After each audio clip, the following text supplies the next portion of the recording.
in the wake of COVID, what we have learned globally is that it shifted our way of thinking and expectations of students in particular. So it became a valued aspect of education to be able to have that flexibility in modality. Students appreciated having the ability to participate remotely or online or in class. They liked having that in-class experience.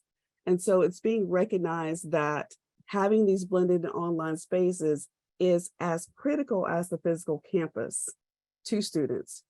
We've seen that, we've learned about that through EDUCAUSE, which is a very good resource for understanding trends and what's happening in the space, but also in our own survey of our own students. This is something that is resounding also in our competitors or the peer institutions and other universities that people go to. So I wanted to share with you what's happening in that space, what we're doing, and why.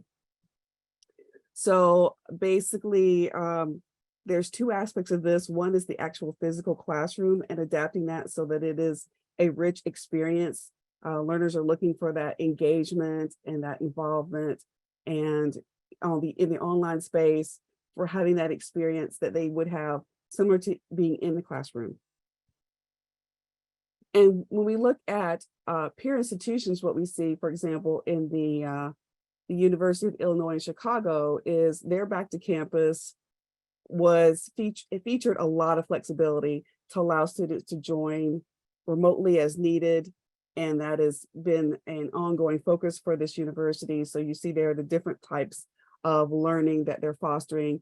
And the note at the bottom, HiFlex, which is the technology that enables students to participate remotely, is being expanded upon in addition to extensive research on active learning. So being able to organize students so that they can collaborate together on exercises in class.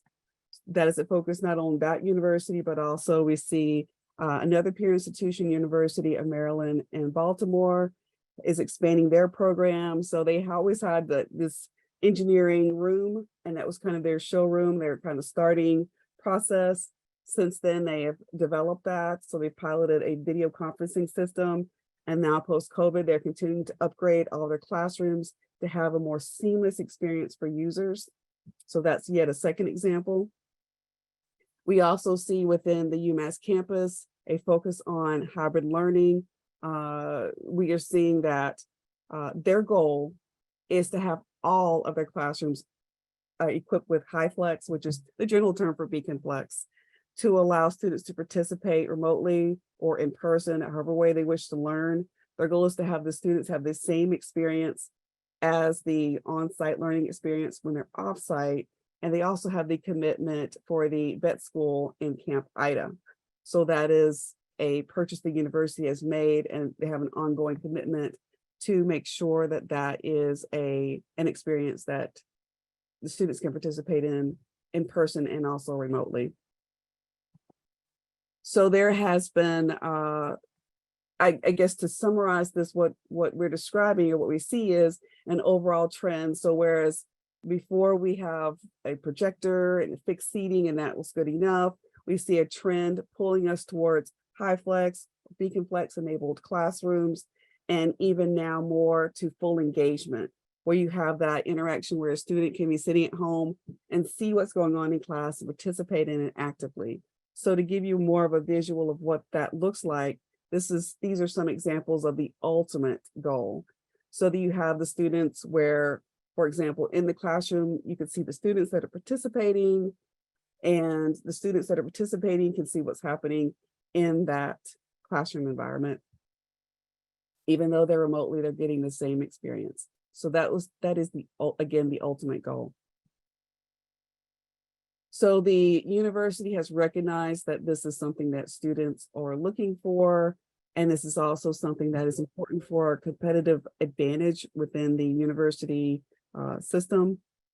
And so there is an initiative in place to upgrade facilities. This is part of a joint effort with other campuses, and so there's funding for this.